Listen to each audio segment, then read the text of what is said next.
जय हिंद साथियों। इस वीडियो सीरीज़ में हम लोग इलेक्ट्रिसिटी पढ़ रहे हैं और इस सीरीज़ का ये दूसरा वीडियो है।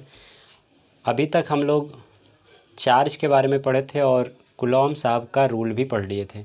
इस वीडियो में हम लोग आवेश की उत्पत्ति का कारण को समझेंगे, यानी cause of formation of charge को समझेंगे कि आखिर चार्ज आता कहाँ से है, कैसे चार्ज अस्तित्व में आ जाता है। तो देखिए, आवेश की उत्पत्ति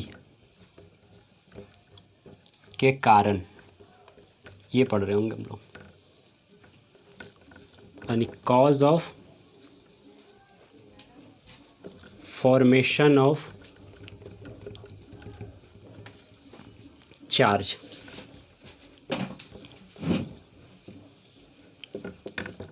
आवेश की उत्पत्ति के कारण। तो आवेश की उत्पत्ति का कारण इलेक्ट्रॉनों का स्थानांतरण होता है। इस बात को स्पष्ट करने के लिए मैं एक उदाहरण पेश करता हूँ, आप समझिएगा इसको अच्छे से। देखिए, संसार की ज़्यादातर वस्तुएं सामान्य स्थिति में न्यूट्रल है, मतलब क्या, उदासीन है। अगर यहाँ पे एक वस्तु है तो ये उदासीन होती है। कैसी होती है? उदासीन। उदासीन कहने का मतलब क्या है? न्यूट्रल है ये। मतलब क्या, इसमें जितने इलेक्ट्रॉन हैं उतने ही प्रोटॉन हैं, यानी इलेक्ट्रॉनों की संख्या और प्रोटॉनों की संख्या बराबर है। और एक बात, आप जब परमाणु चैप्टर पढ़ रहे थे, परमाणु की संरचना, तो उसमें आप लोगों ने पढ़ा था कि जो प्रोटॉन होते हैं वो नाभिक में होते हैं। कहाँ पे होते हैं? नाभिक में। ये प्रोटॉन है और ये नाभिकीय बल से बड़े मजबूती से बंधे रहते हैं। कौन? प्रोटॉन। और इलेक्ट्रॉन कक्षाओं में चक्कर लगाते रहते हैं और इनके बीच जो आकर्षण का बल है वो काफ़ी कमज़ोर होता है। तो ट्रांसफ़र इसी का संभव है, इलेक्ट्रॉन्स का ही। अब देखिए, ये उदासीन वस्तु को जब रगड़ा जाएगा, मान लेते हैं ये वस्तु है ए और एक ऐसी ही यहाँ पे एक वस्तु है बी। एक ऐसे बना लेते हैं इसको, थोड़ा सा ये कर लेते हैं। और दोनों उदासीन हैं, यानी रगड़े जाने से पहले दोनों न्यूट्रल स्टेट में है। न्यूट्रल है पूरी तरह से, किसी पे कोई चार्ज दिख नहीं रहा है, यानी ना तो वो धनावेशित है ना तो ऋणावेशित है। न्यूट्रल होने का मतलब क्या है? जितना इलेक्ट्रॉन है इसमें उतने ही प्रोटॉन है। मान लेते हैं इसमें 3 इलेक्ट्रॉन था और 3 प्रोटॉन, और इसमें भी 3 इलेक्ट्रॉन और 3 प्रोटॉन। अब इन दोनों को रब किया गया, रगड़ा गया। तो अभी हम लोग जाने कि इलेक्ट्रॉनों के बीच आकर्षण का जो बल होता है वो कमज़ोर होता है। तो ये संभव है कि किसी एक वस्तु से इलेक्ट्रॉन निकल के दूसरे में चला जाए। तो मान लेते हैं कि वस्तु ए से इलेक्ट्रॉन चला गया इसमें, और वो कितना इलेक्ट्रॉन गया इसको यहाँ दिखा लेते हैं। ये न्यूट्रल अवस्था में हो गया, अब चार्ज वाली अवस्था में दिखा लेते हैं इसको।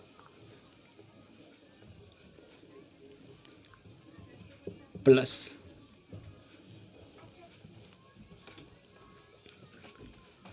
एक, दो, तीन, 4 हो गया इसमें। अब देखिए, एक इलेक्ट्रॉन क्या हुआ, इधर से इसमें चला गया। तो ये जो एक इलेक्ट्रॉन इधर से इधर को गया, तो अगर आप ए वस्तु की बात करें तो इसमें प्रोटॉनों की संख्या एक ज़्यादा हो गई। एक ज़्यादा प्रोटॉन होने के कारण इसमें इकाई का धन आवेश आ गया, यानी ये अब न्यूट्रल नहीं रहा, ये उदासीन नहीं रहा। अब ये क्या हो गया? धनावेशित। क्यों? क्योंकि प्रोटॉनों की एक संख्या इस पे बढ़ गई। तो तो अगर हम इसको दिखा रहे होंगे तो कैसे दिखाएंगे अब, यानी ए वस्तु क्या हो गई, पॉजिटिवली चार्ज हो गई, ये चार्ज हो गई।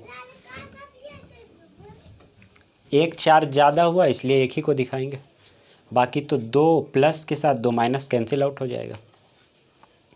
अब वस्तु बी के बारे में आप क्या कहेंगे, वस्तु बी में कौन सा आवेश आएगा, तो इसमें एक इलेक्ट्रॉन बढ़ा है, एक इलेक्ट्रॉन की संख्या बढ़ गई, तो ये कैसी हो जाएगी, ऋणावेशित, नेगेटिवली चार्ज्ड हो जाएगी। तो अभी आप ये समझ रहे थे कि चार्ज की उत्पत्ति यानी आवेश की उत्पत्ति का कारण क्या है। तो अगर एक लाइन में बताना हो कि बताइए कि आवेश की उत्पत्ति का कारण क्या है, तो आवेश की उत्पत्ति का मुख्य कारण इलेक्ट्रॉनों का स्थानांतरण ही है।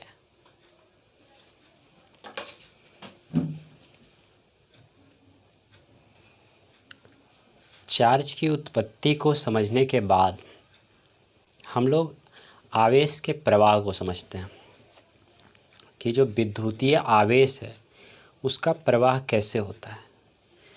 मतलब कहने का है, अगर हमारे पास दो चार्ज्ड पार्टिकल्स हों या दो चार्ज्ड यानी आवेशित वस्तुएं हों, तो आवेश का प्रवाह होगा यदि हम उन्हें संयोजित कर सकें किसी चालक तार द्वारा, यानी उसे हम जोड़ सकें किसी सुचालक तार से। तो प्रश्न उठता है कि ये चार्ज किधर से किधर जाएंगे, यानी धनावेशित से ऋणावेशित की ओर जाएंगे या ऋणावेशित से धनावेशित की ओर जाएंगे। तो इसी को हम लोग समझ रहे होंगे यहाँ पे, यानी विद्युत आवेश का प्रवाह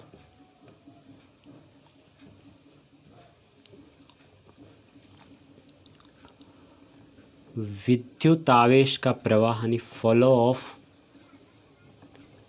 इलेक्ट्रिक चार्ज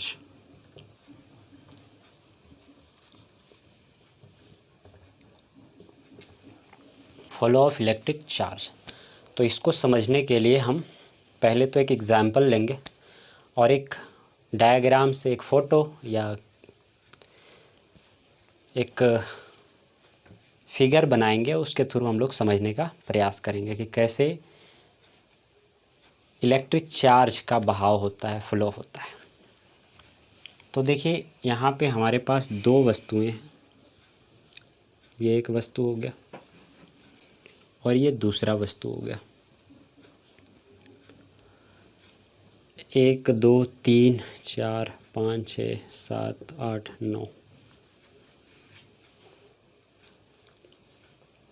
ये कहीं रखा होगा, मान लेते हैं कोई स्टैंड पे ये रखा है और ये भी कहीं रखा हुआ है। ये दोनों वस्तुएं दोनों चार्ज्ड है, मतलब क्या, दोनों आवेशित है। अंतर इतना है कि ये जो वस्तु ए है, मान लेते हैं ये ए है और ये बी है, तो ए वाला जो है वो धनावेशित है और ये बी वाला जो है ये ऋणावेशित है। अगर प्रकृति में दो आवेशित वस्तुएं एक दूसरे से दूर दूर हैं तो वो अस्थैतिक होती है, स्टैटिक होती है, अस्थिर होती है, मतलब उनके बीच आवेशों का प्रवाह नहीं हो रहा होगा, यानी जब तक वो कांटेक्ट में नहीं आएंगे ना, चार्ज का बहाव नहीं होगा, आवेश का प्रवाह नहीं होगा। लेकिन यदि हम इन दोनों वस्तुओं को, ये जो दोनों वस्तुएं हैं, इसको किसी वायर से या किसी सुचालक तार से जोड़ पाएं तो क्या हो जाएगा, तो हो ये जाएगा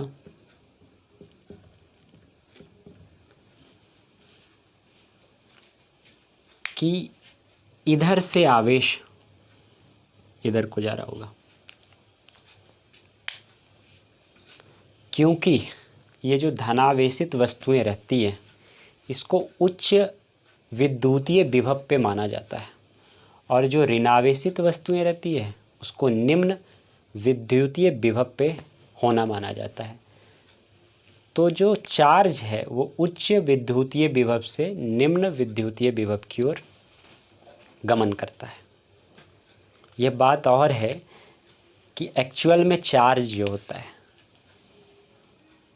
वो इधर से इधर को आता है, यानी ऋण से धन की ओर।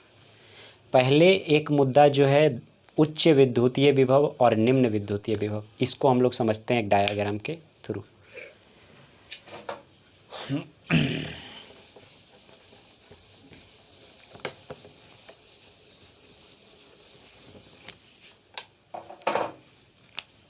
जैसे मान लेते हैं आपके पास 2 बाल्टियां हैं या 2 बर्तन हैं और दोनों में जल रखे हुए हैं। अंतर इतना ही है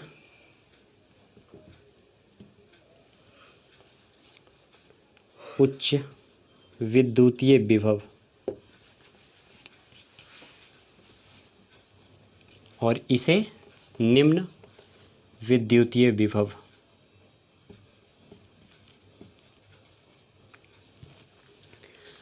अगर ये दोनों बर्तन एक दूसरे से अलग अलग रखी हैं, थोड़ी दूर दूर में रखी हुई है, इसमें ज़्यादा पानी है, मतलब पानी का लेयर थोड़ा ऊंचा है, और इसमें भी पानी है लेकिन इसका लेयर थोड़ा नीचे है, यानी इसमें कम पानी है, इसमें ज़्यादा पानी है। अगर दोनों दूर दूर रखी है तो ये अस्थैतिक है। क्या है? अस्थैतिक। इस अवस्था में ये अस्थैतिक है, स्टैटिक कह लीजिए इंग्लिश में इसको, अस्थिर अवस्था में रहेंगे। लेकिन क्या हो अगर यदि हम इन दोनों बर्तनों को एक पाइप के थ्रू जोड़ दें, मतलब क्या कि यहाँ से एक होल, यहाँ भी एक होल, और दोनों के बीच में ये एक पाइप के थ्रू इसका कनेक्शन करा दिया जाए, तो होगा क्या? जिस बर्तन में ज़्यादा जल है उससे पानी का बहाव कम बर्तन की ओर होने लग जाएगा। और ये कब तक होगा? तो जब तक कि दोनों का लेयर सेम ना हो जाए।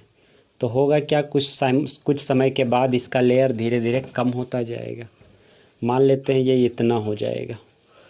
अब इसमें चूँकि पानी जा रहा है तो इसका लेयर धीरे धीरे क्या होगा? अप होगा, और एक टाइम के बाद दोनों की लेयर बराबर हो जाएंगी, यानी ये दोनों बर्तनें साम्य की अवस्था में आ जाएगी, ये दोनों सेम लेवल पे पहुंच जाएगी। और इस परिस्थिति में ना तो इधर से पानी उधर जा रहा होगा, ना उधर से इधर। कुछ ऐसा ही यहाँ पे होता है। ये जो है धनावेशित गोला, इसको उच्च विद्युतीय विभव पे माना जाता है, उच्च विद्युतीय विभव, और इसको निम्न विद्युतीय विभव।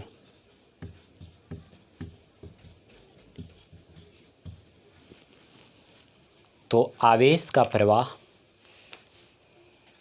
उच्च विद्युतीय विभव से निम्न विद्युतीय विभव की ओर होता है। अब उच्च विद्युतीय विभव पे कौन होता है? तो धनावेशित वस्तुएं। निम्न विद्युतीय विभव पे कौन होता है? तो ऋणावेशित वस्तुएं। और इसको पारंपरिक धारा या कन्वेंशनल करंट कहते हैं। और इस चैप्टर में इसी को आधार मानकर सारी व्याख्याएं हैं।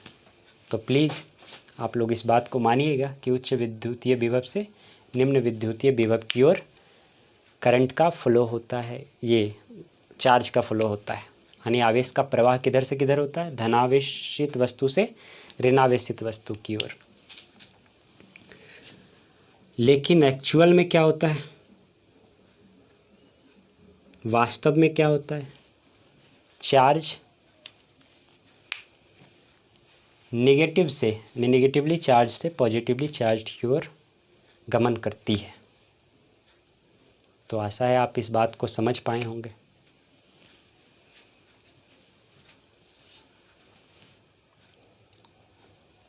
देखिए, इसमें ये बात स्पष्ट हो जाना चाहिए कि कन्वेंशनल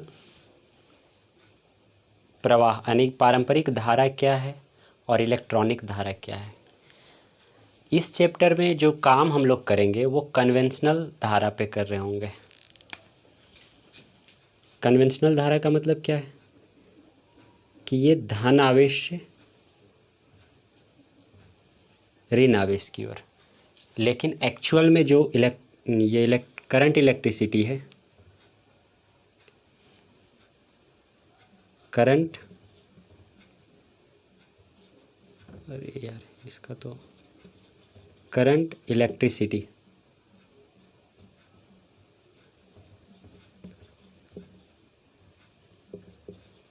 ये धारा विद्युत हो गया, और इधर से इधर जो जा रहा है ये कन्वेंशनल यानी धन आवेश से ऋण आवेश की ओर।